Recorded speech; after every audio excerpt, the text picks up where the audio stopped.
प्यारे बच्चों, एलपीएस की ऑनलाइन क्लासों में आपका हार्दिक स्वागत है। आज हम क्लास 7 की जो रीडर बुक है बसंत भाग 2 उसका चैप्टर नंबर 1 जिसका नाम है हम पंछी उन्मुक्त गगन के, कविता है, पोइम है। और इस पोइम के राइटर हैं शिव मंगल सिंह सुमन। बहुत अच्छे राइटर हैं, बहुत अच्छी कविताएं लिखते हैं। तो इस कविता में शिव मंगल सिंह सुमन जी ने पक्षियों की स्वतंत्रता भावना का वर्णन किया है कि पक्षी स्वतंत्रता प्रेमी होते हैं। स्वतंत्रता सबके मन को भाने वाली होती है, लेकिन पक्षियों की स्वतंत्रता की भावना का वर्णन करते हुए कवि शिव मंगल सिंह सुमन जी ने अपने इस पोएम में, अपनी इस कविता में पक्षियों की स्वतंत्रता भावना का वर्णन करते हुए अपने भावों को अभिव्यक्त किया है। कविता की फर्स्ट पंक्ति शुरू कर रहे हैं हम पंछी उन्मुक्त गगन के पिंजर बंद ने गा पाएंगे, कनक तीलियों से टकरा कर पुलकित पंख टूट जाएंगे, हम बहता जल पीने वाले मर जाएंगे भूखे प्यासे, कहीं भली है कटुक निबोरी कनक कटोरी की मैदा से, स्वर्ण श्रृंखला के बंधन में अपनी गति उड़ान सब भूले, बस सपनों में देख रहे हैं तरकी फुनगी पर के झूले, ऐसे थे अरमान की उड़ते नील गगन की सीमा पाने, लाल किरण सी चौंच खोल चुगते तारक अनार के दाने। तो इन पंक्तियों के माध्यम से कवि शिव मंगल सिंह सुमन जी ने पक्षियों की स्वतंत्रता भावना का, स्वतंत्रता प्रेमी भावनाओं का वर्णन करते हुए कहा है कि पक्षी कहते हैं कि हम तो उन्मुक्त गगन में, स्वतंत्र आकाश में, खुले आकाश में, उन्मुक्त मीन्स खुला हुआ, गगन मीन्स आकाश। हम तो देखिए पक्षी, यहां पंछी तद्भव शब्द है, तत्सम होता है पक्षी, और यहाँ पंछी जो शब्द है वो पक्षी का तत्भव शब्द है। तो पक्षी अपनी भावनाओं का वर्णन करते कहते हैं कि हम तो स्वतंत्र आकाश में विचरण करने वाले जीव हैं, पिंजर बंद ने गा पाएंगे। यदि हमें पिंजरे में बंद कर दिया गया तो हम प्रसन्न नहीं रह पाएंगे, गा पाएंगे। गाना, व्यक्ति गाना तभी गाता है, या व्यक्ति की स्वर तरंगे तभी निकलती है, या जीवों की स्वर तरंगे तभी निकलती है जब वो खुश होता है, प्रसन्न होता है। तो यदि हमें पिंजरे में बंद कर दिया गया, यदि हमें पराधीन बना दिया गया, तो हम नहीं गा पाएंगे, यानी हम खुश नहीं रह पाएंगे, प्रसन्न नहीं रह पाएंगे। कनक तीलियों से टकराकर, यदि हमें पराधीन बनाने के लिए सोने की सलाखों का पिंजरा बनाया जाए, कनक मीन्स सोना, तीलियां होती है सलाखें, यदि हमारे लिए सोने की सलाखों के पिंजरा बनाया जाए तब भी हम उसमें उड़ने के लिए प्रेरित होंगे, और इस कारण कनक तीलियों से टकराकर, उन तीलियों से टकरा कर पुलकित पंख टूट जाएंगे। हमारे जो प्रशंसित पंख हैं, पर हैं, जिनसे पक्षी उड़ते हैं, वो टूट जाएंगे। यानी हमारी उस भावना को हम नहीं रोक पाएंगे, उड़ने की भावना को, कि हमें सोने के पिंजरे में भी यदि पराधीन बनाया गया तब भी हम खुश नहीं रह पाएंगे। हमारे जो प्रशंसित पंख हैं वो सोने की सलाखों या सोने की तीलियों से टकरा कर टूट जाएंगे। हम बहता जल पीने वाले, पक्षी अपनी स्वतंत्रता की भावना का वर्णन करते हुए आगे कहते हैं कि हम तो बहता हुआ जल पीने वाले जीव हैं, हमें तो बहता हुआ पानी अच्छा लगता है। मर जाएंगे भूखे प्यासे, यदि हमें पिंजरे में बंद कर दिया गया, यदि हमें पराधीन बनाया गया तो हम भूखे प्यासे मर जाएंगे, क्योंकि पिंजरा हमारी स्वतंत्रता पर रोक लगाता है और स्वतंत्रता पर रोक लगाने के कारण हमें उसके अंदर कैसे भी खाद्य पदार्थ, पेय पदार्थ दिए जाएं, लेकिन हम उन्हें ग्रहण नहीं करेंगे और हम मर जाएंगे भूखे प्यासे। कहीं बली है कटुक निबोरी, नीम का फल, कटुक कड़वी। पक्षी कहते हैं कि हमें तो नीम का कड़वा जो फल होता है, निमोली, वो भी स्वतंत्रता पूर्वक रहने पर तो वो भी खाने में बहुत अच्छी लगती है, बहुत स्वादिष्ट लगती है। हमारा मन बड़ी प्रसन्नता से उन कड़वे नीम के फल की निमोरियों को खाना चाहता है कनक कटोरी की मैदा से। यदि सोने के पिंजरे में, सोने की कटोरी में यदि हमें बारीक आटा परोसा जाए तो वो भी हमारी भावनाओं को प्रसन्न नहीं कर पाता, उसे भी हम नहीं प्रसन्नता से नहीं खा पाते। जबकि हम स्वतंत्रता पूर्वक उड़ते हुए जब रहते हैं या स्वतंत्रता पूर्वक उन्मुक्त वातावरण में रहते हैं तो हमें कड़वे नीम का फल, निमोरी भी बहुत अच्छी लगती है। किससे? कनक कटोरी की मैदा से, सोने की कटोरी में परोसा हुआ बारीक आटे से। क्या चीज अच्छी लगती है बच्चों? कटुक निबोरी, कड़वी नीम का फल, जो जिसे निमोरी कहा जाता है। नीम के फल को क्या कहते हैं बच्चों? निबोरी। स्वर्ण श्रृंखला के बंधन में अपनी गति उड़ान सब भूले, हम उन सोने की सलाखों से बने हुए पिंजरे के बंधन में अपने उड़ने की गति और उड़ने की कला को भूल जाते हैं। बस सपनों में देख रहे हैं तरकी फुनगी पर के झूले। जब हमें पराधीन बना दिया जाता है तो बस सपनों में ही, केवल कल्पना ही कर सकते हैं, सपना ही देख सकते हैं कि किसकी? कि तरकी फुनगी पर के झूले, तरु पेड़, फुनगी बाली, पेड़ की शाखा का अग्रभाग, कि हम किस प्रकार पेड़ की शाखा के अग्रभाग पर झूला झूला करते थे। पक्षी होते हैं वो पेड़ की शाखा के अग्रभाग पर बैठ जाते हैं, तो अग्रभाग पर बैठने के कारण जो डाली मुलायम होती है वो थोड़ी झुकती है, फिर उठती है, झुकती है, फिर उठती है, तो उसे वो एक झूले का काम करती है। तो उस बात की कल्पना करते हुए पक्षी कहते हैं कि यदि हमें पराधीन बना दिया गया तो हम केवल सपने में ही उस आनंद का अनुभव कर सकते हैं, या कोई कल्पना के रूप में ही देख सकते हैं कि किस प्रकार हम पेड़ों की शाखाओं के अग्रभाग पर झूला झूला करते थे, झूला झूलते थे। तरुमेंस पेड़, फुनगी पेड़ की शाखा का अग्रभाग, बाली। तो इस प्रकार पक्षी अपनी स्वतंत्रता भावना का वर्णन करते हुए कहते हैं कि हम स्वतंत्रता प्रेमी हैं, हमारी स्वतंत्रता पर रोक मत लगाइए। यदि हमें पराधीन बना दिया गया तो हम अपनी उड़ने की गति, अपने उड़ने की चाल को भूल जाते हैं और सोने की सलाखों के वो बंधन हमें अच्छे नहीं लगते। फिर तो हमें वो स्वतंत्रता का वातावरण केवल कोरा सपना हो जाता है कि किस प्रकार हम पेड़ की शाखा के अग्रभाग पर झूला झूलते थे।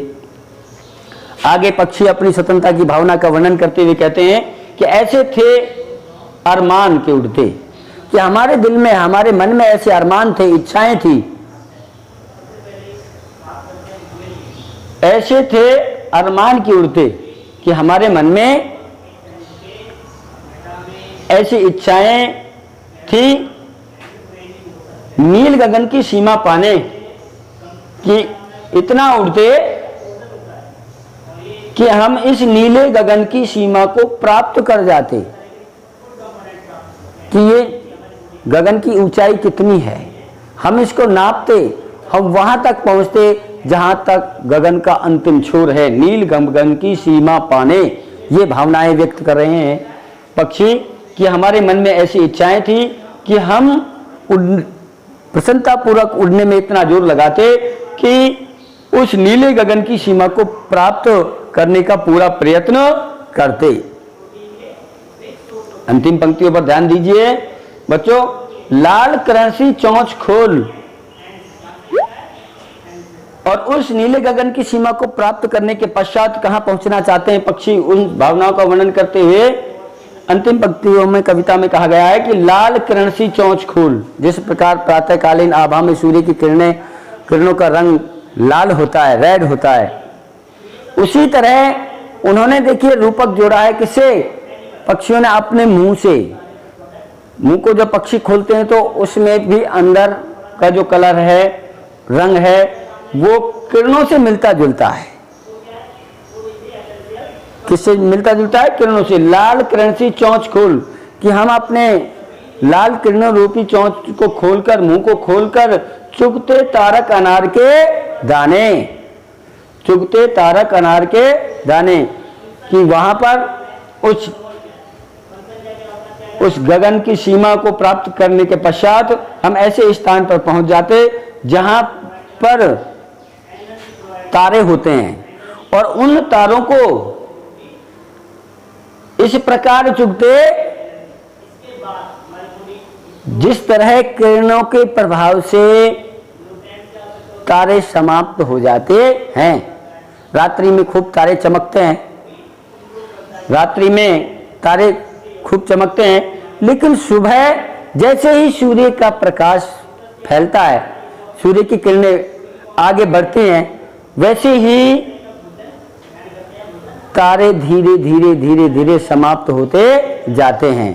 तो पक्षियों की कल्पना का प्रभाव बड़ा प्रभावकारी है कि उनकी ये इच्छाएं हैं कि वो इस प्रकार नीले गगन की सीमा को प्राप्त करने के लिए इतनी ऊंचाई तक उड़ते जहां पर तारे होते हैं, और उन तारों को इस तरह चुगते जैसे प्रकाश अपने प्रभाव से उन्हें समाप्त कर देता है। उसी तरह पक्षियों की भी भावनाएं कि हम वहां पर तारे रूपी अनार के दानों को, देखिए अनार के दानों का कलर, तारों का कलर और लाल किरण, तीनों की उपमा को बांधने में कवि ने बड़ी सफलता प्राप्त की है कि किरणें किस तरह से अपने प्रभाव से तारों को समाप्त कर देती हैं।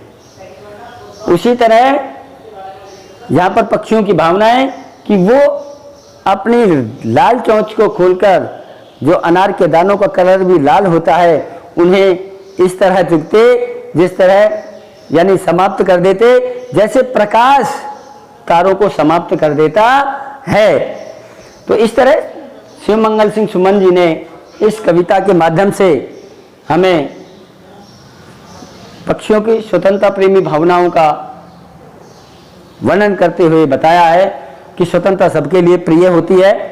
यहाँ पर जो ये 4 पैराग्राफ थे, इसमें कठिन शब्दार्थ मैंने बताए हैं। उन्मुक्त, स्वतंत्र, गगन, आकाश, पिंजरबंद, पिंजरे में बंद रहना, कनक, सोना, तीलियां, सलाखें, पुलकित, प्रसंचित, पंख पर, और कटुक, कड़वी, निबोरी, नीम का फल, मैदा, बारी काटा, कनक, सोना, कटोरी, छोटी जो प्याली होती है उसे बोलते हैं, स्वर्ण श्रृंखला, सोने की सलाखें, अपनी गति उदान सब भूले, बस फुनगी, पेड़ की शाखा का अग्रभाग, पेड़ की शाखा का अग्रभाग, अरमान, तेज इच्छाएं, गगन, आकाश, तारक, तारे रूपी, अनार, अनार आप जानते एक फल का नाम है, उन जिनके दानों का जो कलर है वो रेड होता है, लाल होता है, तो उनकी उपमाएं अपने सूर्य, उसके तारों से और अनार के दानों की उपमाओं के माध्यम से उन्होंने स्वतंत्रता भावनाओं का वर्णन किया है। तो प्यारे बच्चों, हम पंछी उन्मुक्त गगन के कविता के जो राइटर हैं शिवमंगल सिंह सुमन, अपने कविता के अंतिम 2 बंदों में पक्षियों की स्वतंत्रता भावना का वर्णन करते हुए कहते हैं कि होती सीमाहीन क्षितिज से इन पंखों की होड़ा होड़ी, या तो क्षितिज मिलन बन जाता या तंती सासों की डोरी। नीड ने दो चाहे टहनी का, आश्रय छिन्न भिन्न कर डालो, लेकिन पंख दिए हैं तो आकुल उड़ान में विघ्न डालो।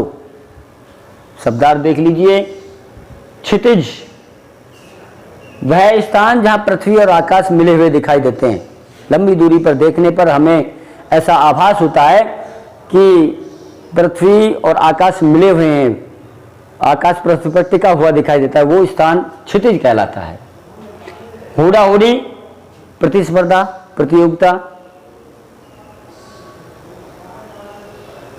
या तंती सांसों की डोरी, सांसों की डोरी का तन्ना, सांसों की गति तेज होना, और अंतिम समय में व्यक्ति या जीव जब अपनी मृत्युशैया के निकट होता है तो उसकी सांसों की डोरी तेज हो जाती है। नीड़ घोंसला, दो चाहे टहनी शाखा, पेड़ की शाखा, आश्रय रहने का स्थान, छिन्न भिन्न करना नष्ट करना। पंख का वर्ड मीनिंग मैंने आपको पहले ही बताया, पर जिससे पक्षी उड़ते हैं। आकुल बेचैन, विघ्न बाधा।